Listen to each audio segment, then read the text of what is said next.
exactly as I remembered it. The overwhelming grandeur of the mountains, their ability to make you feel diminutive, irrelevant.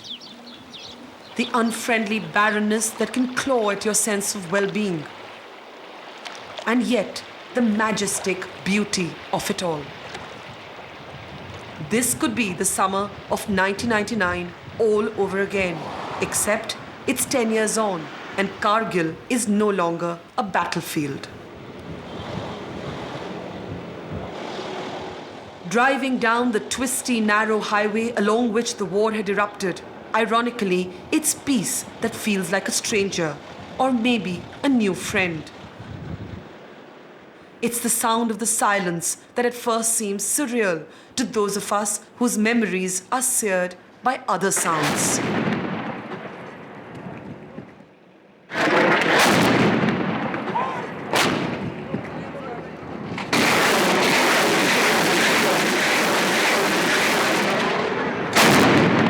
What you heard just now were Boffa's guns directly firing right on top of Tiger Hills. The memories come up in waves, fast, furious, unstoppable.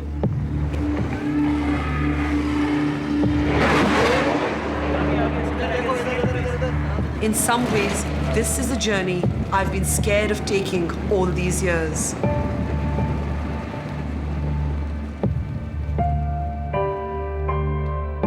The body bags, the sight of grown men weeping.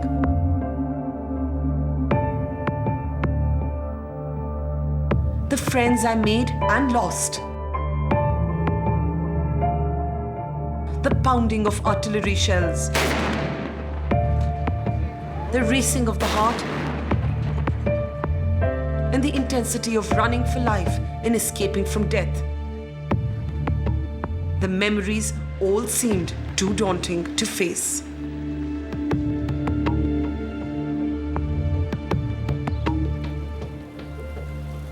Maybe in a sense it was so overwhelming and so large that we stored a part of our memories into some kind of cold storage, thinking that one day we would open the big refrigerator and draw the memories out and try and make sense of it. But as time went on, somewhere the memories just felt raw but safe in that cold storage.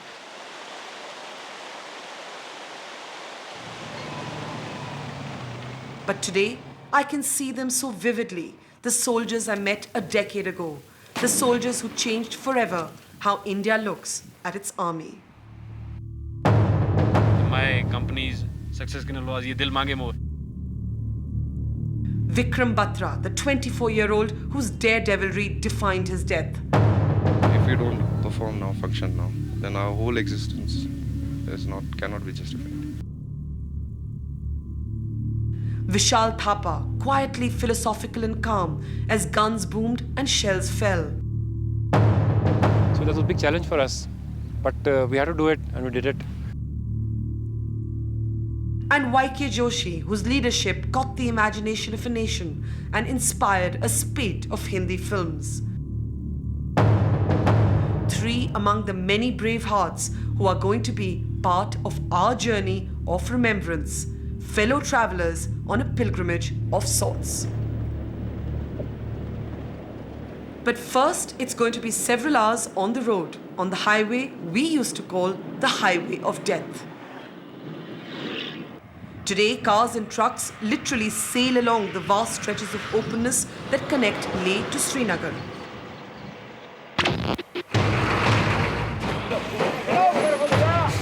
But back then, this road was the epicenter of the war. Other side. Pakistani intruders held positions that looked down directly at 160 kilometers off the road. They could bomb the highway at will, potentially snapping off contact with the rest of India and also breaking the supply lines of food and kerosene. That summer, 10 years ago, this was a journey for only the brave and the foolhardy. We all had a terrible fright right now. There was this big booming sound. We sort of all scrambled for the nearest place to hide, and I was hiding behind this wheel, and 141 Field Regiment very kindly provided me this helmet, so I'm still alive.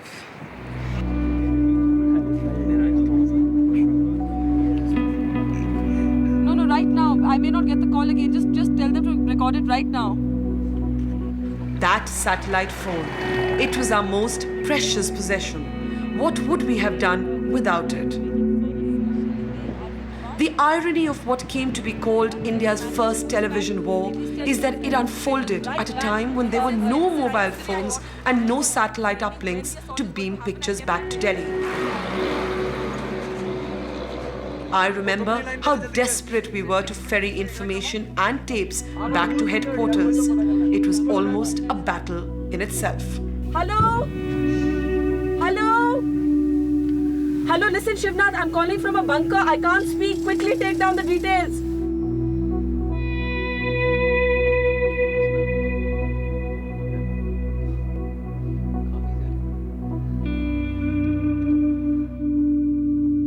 Today, as I watch Vishal Batra, Vikram Batra's identical twin brother, reach out for the inbuilt camera in his mobile phone, hungry for every bit of grass and stone that connects him to Vikram, I think of how much has changed.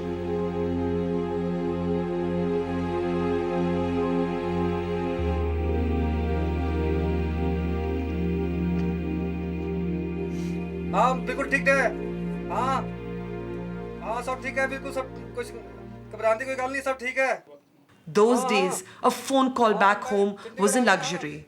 In Dras, there was just that one solitary STD phone booth. Up in the forward posts, of course, handwritten letters were the only option. Trembling from the cold and the chilling remembrance of those fateful years, Vishal tells me how 10 years later it kills him with pain that he could not even speak to his brother in his last days, and he waited too long to write back. That's one thing which haunts me sometimes, that during the entire 4 months, I couldn't speak to him because I didn't have a mobile during those days. But the best thing was that he was writing to me and I was not responding him back. So, he wrote me second letter. I got his third letter. In third letter, he written, ki, Kush, I am, getting all my letters. Don't be under the impression that if you write me back, I'll not get the letter. So I felt very bad. So I thought, let me write him right away. So I wrote him a letter at 11 o'clock in the midnight. I went down to the Gold Dakhana, posted the letter there. And after that, unfortunately, this news came. I got very, very upset. It really hit me harder. Even मैंने एक letter उसको लिखा और उसको वो भी नहीं मिला. So I was on a chutti for a month. I went back to Palampur. After a month, I rejoined. So one of my colleagues gave me a letter. There's a, Vishal, there's a letter from my brother. And when I opened that letter, he got the letter. And the first line was, ki, Dear Kush, it was amazing to get a letter. This is Vishal's first trip to the mountains that took his brother's life.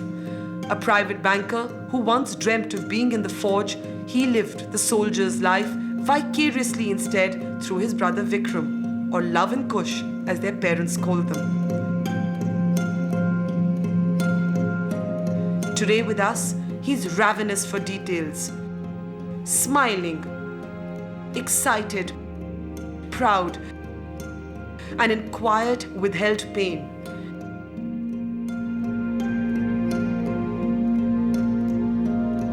He wants to know everything about how we met Vikram Batra.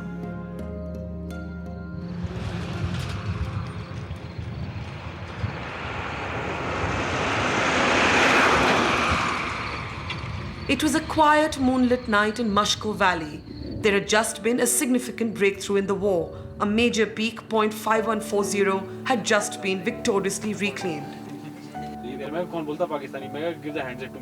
So, the soldiers were jubilant. They were unwinding, laughing over a dog-eared issue of an old Cosmopolitan magazine. We forget sometimes, don't we, how young they were. Vikram was all of 24, but he was the one with the josh, the swashbuckler, brimming with pride at a job well done. You couldn't tell that he had just spent an arduous night braving bullets and enemy fire, climbing up through the deep, dark veil of the night. But still, the battle was over. But tell me, before you actually took over the peak, when at the difficult stages, how did you all boost each other's morale? Like, what did you keep telling each other? It was like that in case we would have stopped at any point of time. we knew that we would have been the pinpoint target for them. Either we would have been there or they would have been there. And while we were advancing, they intercepted they were on the same frequency which were we on our radio sets. And one of the Pakistani soldiers or officer, whosoever it was, he said me, my code name was Shersha. Oh Shersha, you have come. Don't try to come up, otherwise you'll have a tough time. And that was the time they gave us a challenge. And my guys, they went wild. Okay, how dare a Pakistani troop can challenge us? The guys were angry. They were yelling that we guys are going to have them. And that was the thing, that was the spirit. So everyone got ready. Everyone was highly charged. There was no looking back, sir. Words of confidence that would soon prove to be horribly, horribly misplaced.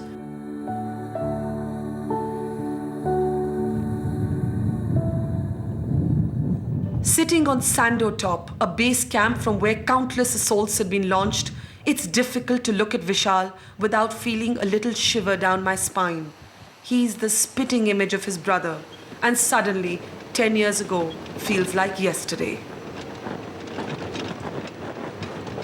When you were driving up, what was going through your mind? Yeah, the terrain is so tough. I'm driving in a car. Probably I know the road is not that great.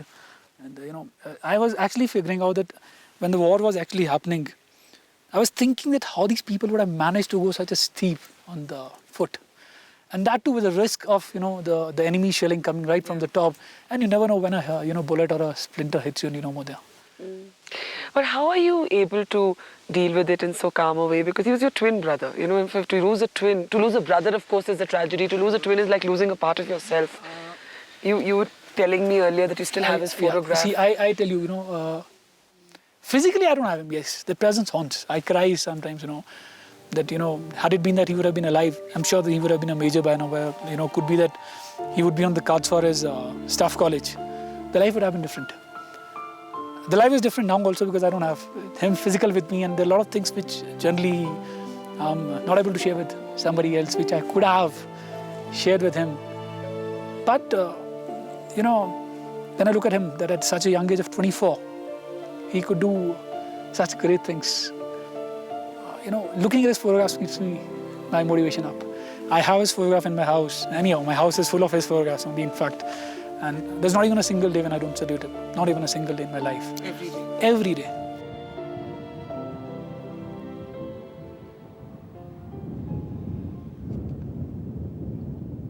We sit and stare at the sky and feel that Vikram can also hear us. We talk about their childhood home in Palampur, in hills much gentler than these ones, where a mother copes with death by remembering the spirit of her son. वो लड़ाई के बीच में तो ऐसा लगता था कि जैसे कि कोई क्रिकेटर जो है वो अपना छक्के मार रहा और जीत हासिल करना चाहता हो, उसको कोई ऐसा था ही नहीं कि वो दुश्मनों से लड़ रहा है या घुसपैठियों से लड़ रहा है। उसने तो एक मतलब ठान ली थी कि मैंने जो करना है सो करना है, चाहे मेरी जान ही क्यों ना चले जाए, फिर मैंने करके ही रहना।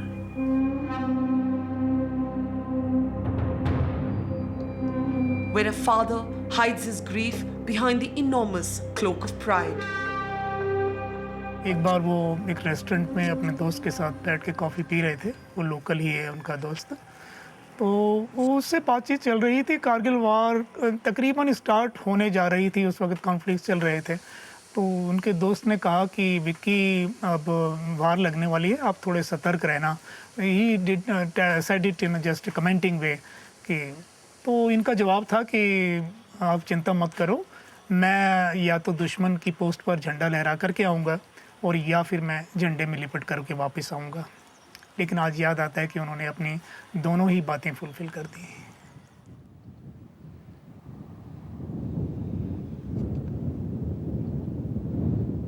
We stare straight ahead at Batra Top. During the war, it was known as Point 475. Now, its peak is named after Vikram. The memory of Vikram's last words pound my mind. He was just back from victory and heading to death, except he didn't know it that night. It was like we have done it. Like we were on the top of the world. It was a great feeling to have since all the troops, like we guys, I can say we were lucky enough to have such a war-like scenario on very early stage of our career. And all the guys were very happy because we didn't lose even a single chap of ours. Immediately after we charged, we concentrated and we encircled the entire area, and we carried out the specific search from bunker to bunker. And finally we saw that we've captured a lot of arms and ammunition, and only 2 to 3 chaps of our who had got hurt, but there was no fatal casualty. That was the best part. And we had already decided our success signal before advancing for the attack, and it was like Bravo Company's success signal, "Oye Aya," and which was passed to our CO Colonel Joshi on the radio set. And after the another bunker was captured, my company's success signal was "Yeh Dil Maange More, Dil Maange More, Dil Maange More, Dil Maange More." Yeh Dil Maange More, Vikram took an advertising slogan and elevated it into a motto for life.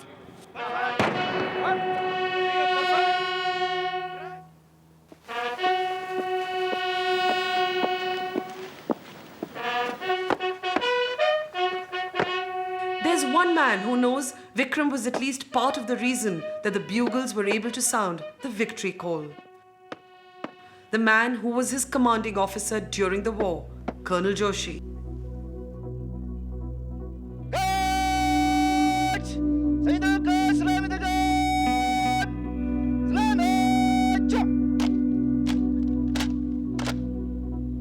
As he takes salute today at the War Memorial in Dras, his daughter Ishita stands by him.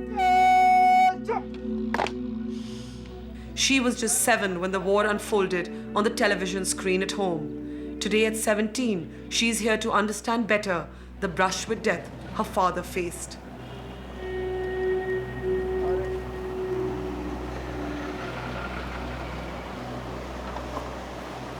We drive up with father and daughter to Umbala Pass, from where you can look down at the green meadows once ravaged by gunfire and at all the forward posts once held by Pakistani intruders. You were like 7 years old when the Kargil war happened? I was 7 and I was very small. I used to watch him on television and I used to know what was happening because of the tension in the house. There was a lot of tension? Yeah. You have memories of a lot of tension, of your mom worrying a lot? Yeah. But you were quite small and quite young. So do you remember anything of that time? Do you remember what you saw on TV? Or do you remember that feeling of fear or, that tension you were talking about? What do you remember from those years? First time I was sleeping and then the TV was on. So I watched someone speaking. So my mom said that he's your father. So I recognized him. So it was really, he had the beard thing. Let us be identified by the enemy. Enough for them to get hold of these guys. Important feature, as you can see for yourself. That beard thing is how we remember Colonel Joshi too. That and the sound of explosions that punctuated his sense of disbelief and relief that his boys had actually pulled it off.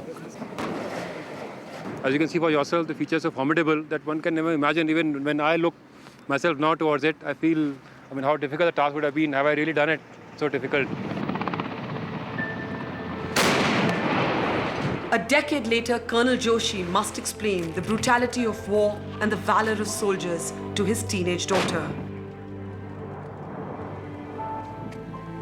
A daughter whose memories he had to temporarily erase from his mind while walking up rugged rock, lugging 25 kilos on his back, ducking bullets and finding his way in the dark. But how do you deal with that? Because one thing is to keep your family from worrying, but one thing is to not think about that when you're up there. Yeah, when you're up here, your battalion is your family. You think about that. You think about, your boys. And that's what on your mind. You think about the enemy. You think about that feature where you're going in.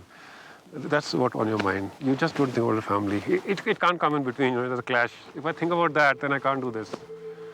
That's how it has to be. But even the most hard-boiled of men cannot shake off some experiences. Vikram Batra died during his operation, and then Colonel Joshi watched stunned as a bullet went straight through the head of the young man operating his rocket launcher. Is it Has it been a difficult memory to live with all these years? Because sometimes what happens with difficult memories is, at least I don't know if it happens to you, but it happens to me, you store them away somewhere and you don't want to think about it. You just block them out. Yeah. So did you find yourself doing that over these 10 years, like blocking out your memories? Not exactly blocking out, but yeah, whatever happened has changed my outlook towards life. Like how? When you see, like we're sitting here, I still remember very clearly Ranbir last night, rocket launcher he was firing. I was talking to him, and I was just talking to him and telling him to move, to take a position, and he got a bullet here, and he, just fell down and died right in front of my eyes. And you saw that bullet going through his head? I saw that happening. You don't see a bullet going in, but suddenly I was talking to him, and he fell down. Then I saw a hole here. How can I forget that? You don't talk about it, but the thing that keep so vivid in your mind, keep coming in and again. You feel very sad. You lost a lot of people. How have you dealt with the memories all these years? Like you said, it's something that changed you. What did you find the change in you to be?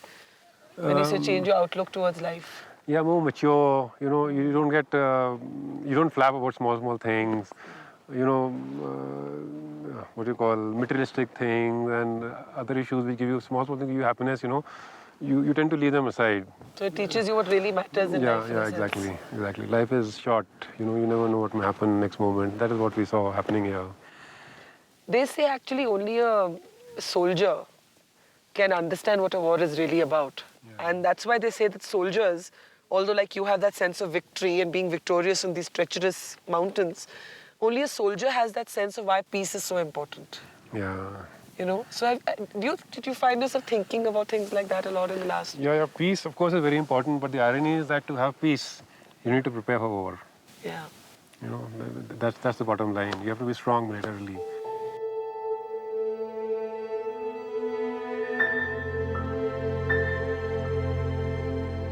Kargil, I think, taught me that so many of my assumptions about conflict, war, the army were simplistic. Often, they were downright wrong. Notions of valor especially, the war redefined those for me.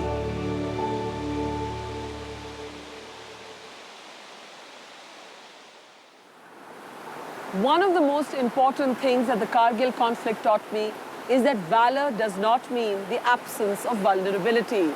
Before that, like everybody else, I too imagined soldiers to be fearless creatures. Then I met the men here, young men, boys who would be men really, mostly in their 20s. And I saw them handling their vulnerabilities with enormous courage. Being here during the war changed me and my understanding of life in profound ways that I'm still trying to understand. So think what impact it must have had on someone whose brother was killed fighting.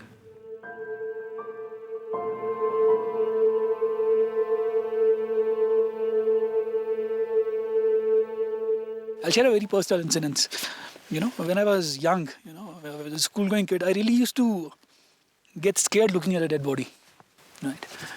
And but I don't know, I don't know what strength he gave me that, when his body came, so me and my brother-in-law were the first people to recognize the body, right? So, when we took him to the crematorium for his final rites, and when the body was taken out of the coffin and the tricolor along with his cap was handed over to mom, I took the body out of the coffin and I hold it in my hands. And that was the first cremation ever in my life. It was painful, Barkha. It was painful, and I don't know what strength, other gave me that, probably whatever fear I had for death, it went off. You lost a brother. I lost a brother and And you lost your fear of death. I lost my fear of death. Is it been difficult to come here today? Emotionally? To be emotionally, yes. But honestly, again, I would say I was looking it for the last 10 years. And I'm again proud and happy that I could make it. I should have done it, 9 years back, in fact. What do you think Vikram's thinking today wherever he is? If he could hear you. Because twins have that thing, no? They can talk to each other always without words. I'm sure you would be thinking that Kush is watching me from very nearby. Not being in Delhi, because during those days I was posted in Delhi. Yeah. So probably I'm sure he's looking at it, and could be I speak to him in my dreams tonight. We hope you do. You feel closer to him. Yeah, yeah.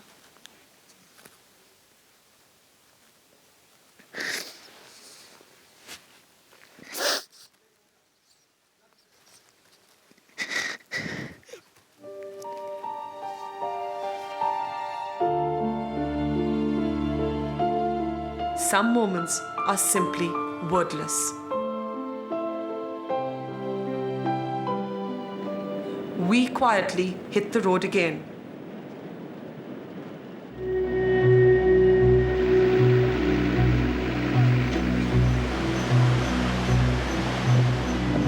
We are headed now towards the post that came to define the entire war, Tiger Hill.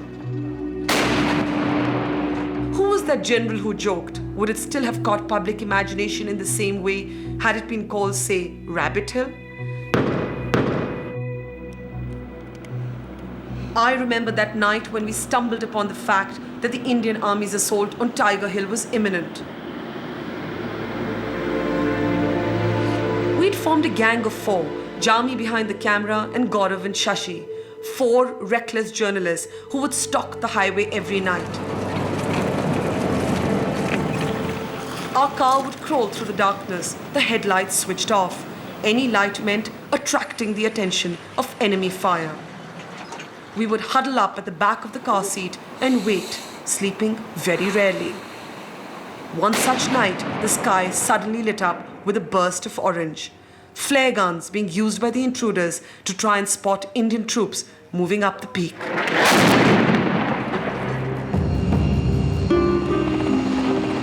The next day began the turning point in the war. The Air Force had already bombed Tiger Hill, softening it up for assault. Perfect. Then came the pounding of the Bofors.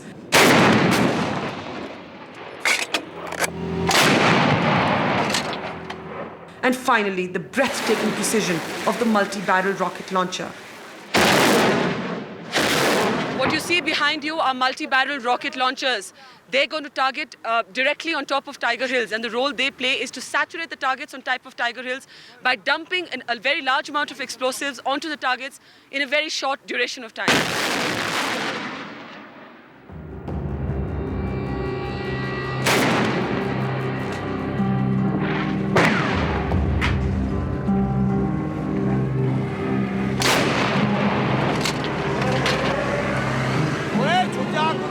The retaliation from Pakistan was immediate and lethal.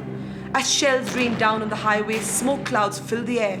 Soldiers swung for cover, bodies collapsed in small heaps. We ran for our lives. Oh, there was a flash. Go, run, run, run, run. Only to be pulled in for safety by a kind soldier to an underground bunker, with just enough time for one last phone call to the office. और company line देना जल्दी से. Hello. We launched multi-barrel rocket launcher attack in addition to the direct firing by Bofors guns. Oh my God. Hello. Okay. And we have launched at least 40 rounds of multi-barrel rocket launchers have been hit directly at the peak.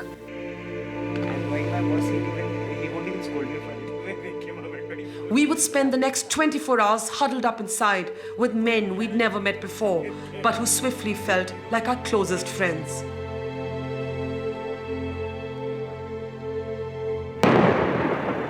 Outside, the burst of shells.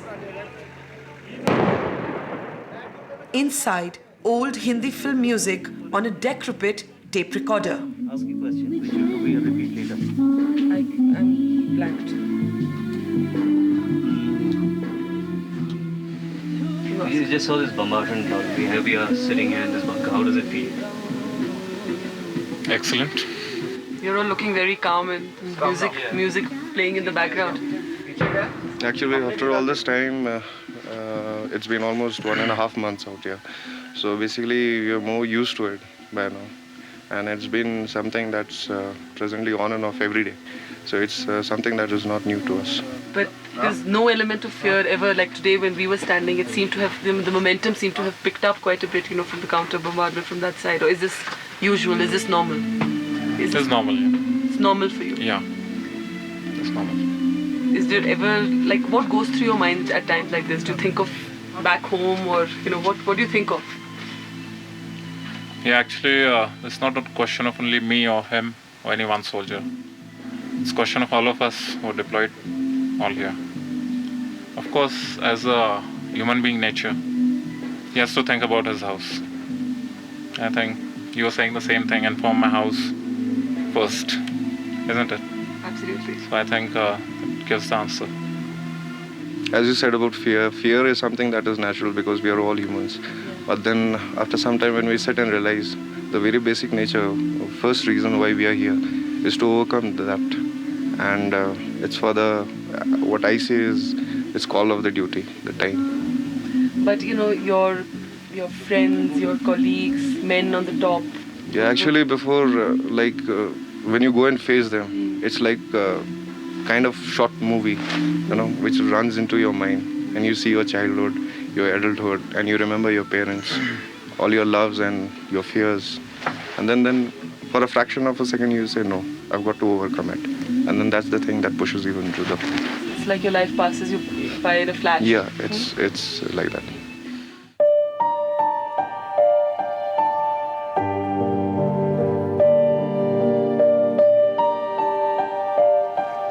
Those words stuck with me. Every time I thought of the war, I remembered the understated eloquence of that young man. 10 years later, I meet him again, Vishal Thapa.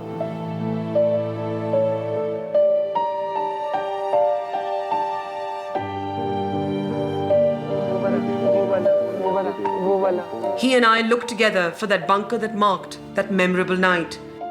We find it. The exact spot, in fact, where it once stood, at the old brigade headquarters, amid broken down hutments and walls that still bear the signs of war. This is our bunker. This was the bunker. Here was the bunker.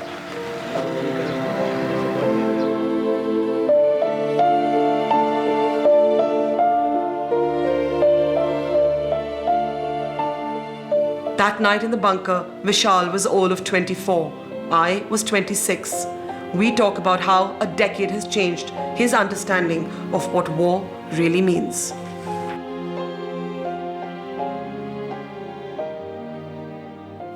Do you think people forget how ugly war can be, how cruel it can be? Do you think civilians don't understand that? I won't really put it that way, Barkha. It's just that time along with itself puts many blankets on the memories, and life has to go on. You know? So a person who's not into army has to go about doing he's worried about his, let's start with all the sections of the society, rickshaw wale se lekar, you know, you have other officers, No, but you know, people talk about war so loosely, people talk about war so easily, and people will say, oh, why don't we do this, why don't we go to war, why don't we do this? And I just feel that, I think soldiers who've experienced war probably understand what the cost of war is. Okay, it would be politically incorrect, but I will say just this much that I don't think any soldier of any country would want a war by himself. It is the developments, the situations, economic or political or whatever. So basically, everybody is just following orders. You understand that? So basically, no soldier, according to you, would want a war? No. What's your most vivid memory from that time? What's that one memory that you carry? You know that image, like you talk about the still photographs. What's that one photograph that never goes away? It's not one single photograph, because after so much passage of time, but it is not one photograph or one event. It is like all clustered, mixed of thoughts. Like the scene that you see right now, this is how I remember Dras for next 10 years, the unit location. And then the next thought goes on to Tiger Hill, the bombardment by the Bofors onto the Tiger Hill, bang at the top. Then is the MBRL firing on the Tolole. You've seen it yourself. Yeah, of course, yes. And then the smell of gunpowder, constant gunpowder, constant shelling, moving. What about the smell of death? I don't think, personal view, that death has a smell. It just has an effect. I don't. It has to have had some effect on you. Do you feel you're scarred in some ways, emotionally? Coming from the profession, I would like to say that we kill by profession, not by choice, right? So if we kill someone, someone of us will also die. So it is part of the job, take it or leave it.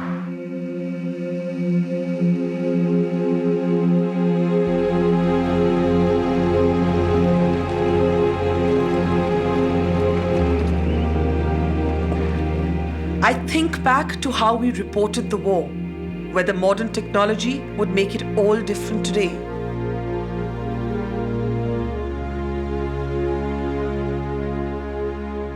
Whether being older would make it different as well.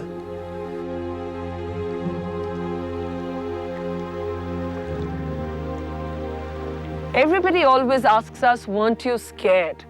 The truth is, we never paused to think about whether we were scared or not. We just didn't have the time. The huge adrenaline rush of the situation we were in, the life and death risks, and even more mundane matters like how to get our footage back to Delhi kept us going minute to minute. The fear did come, but it came many, many months later. But in the war zone, in the there and the now, there were no take-twos, just life lived in a stream of consciousness.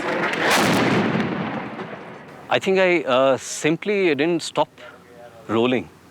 There was just this huge panorama of things happening around, and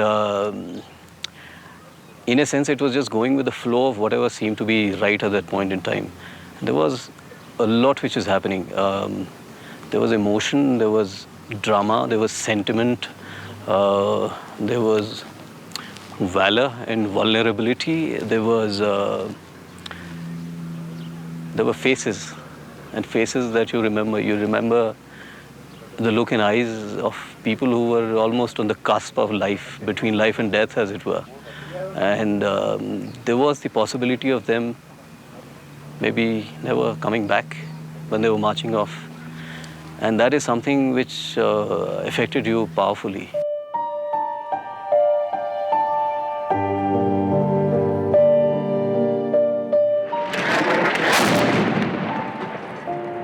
Even 10 years on, Kargil remains for so many of us who were there, definitive, intensely emotional, and probably the toughest assignment we will still ever report on. It was a strange mix of emotions, because when we got inside the bunker, we felt extraordinarily safe. But there was a sense of nervousness because shells were landing close, and the army officers were telling us, oh, this is not too far away, this is nearby, but nothing will happen. So there was a sense of safety in the bunker. There was obviously, kind of a nervous excitement because we just had a kind of brush with, a slice of the action. Everything we felt was defined by the knowledge that the moment was all you had. When we discovered that the soldiers who had saved our lives by pulling us into the bunker were going up next for an assault, they were no longer just a story.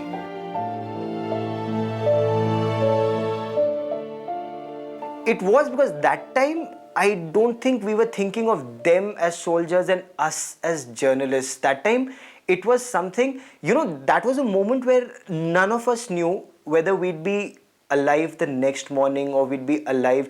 Now, it is the folly of youth. You think you're invincible, but you were seeing people dying all around you. People who had just gone up on peaks and their bodies came back, or on the wireless a message came back that they were grievously injured. So, yeah, giving Ajit my watch or telling him that I'll always, be in touch with his family, or, telling Barkha or Jami that, you'll always be very close. something of that sort, I don't think, except for war, those emotions ever come out again, because that's the time you don't know whether you will live to see the next sunrise. It's time to say goodbye to our fellow travelers. Colonel Joshi, whose character was immortalized in the film LOC, has some somber words on life, death, and the reality of war. Yeah, everybody is scared, you know. Who wants to die? Nobody wants to die. You're trained to fight. But what happens in battle is when you go in for attack, nobody wants to buy a bullet, stop a bullet. So you're scared, the enemy is scared, you know, in your mind. The enemy is also scared. I'm sure. You know, you're going in for assault, he's scared that, you know, the enemy is coming in. Yeah. And it is just a question of who dares, you know. Who dares wins.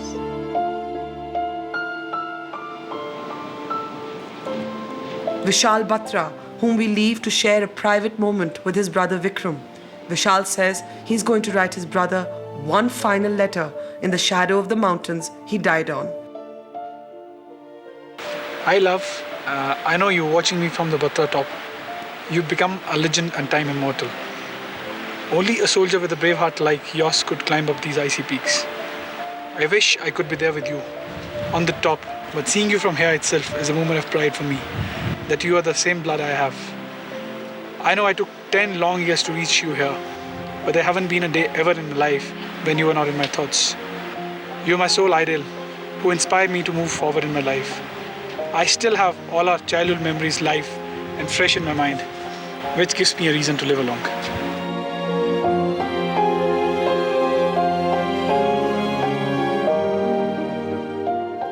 And Vishal Thapa, today an instructor at the Army's Mountaineering Institute, says he's teaching his young daughter how to love the mountains that took the life of so many of his friends. Even with the war, you couldn't take your eyes off from the beauty. And is that something that you took away? Because you're saying you actually, the war in a sense, made you love the mountains even more. And there's a deep irony in it because you lost friends on those mountains. And yet you walked away loving the mountains, no? Walked away loving the mountains, walked a whole lot of period on the mountains in between, and I am still walking on the mountains as the training officer with but mountains don't have any difference to any color, caste, creed, no Pakistan, no India. So it is there without any discrepancy or without any difference. It's pure. It's pure.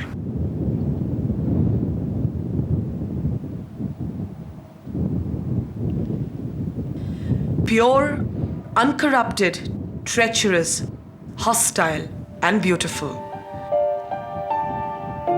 We leave our heads bowed in tribute to the men who died fighting here, but also with a prayer on our lips that the peace will hold and India will never see another war like Kargil.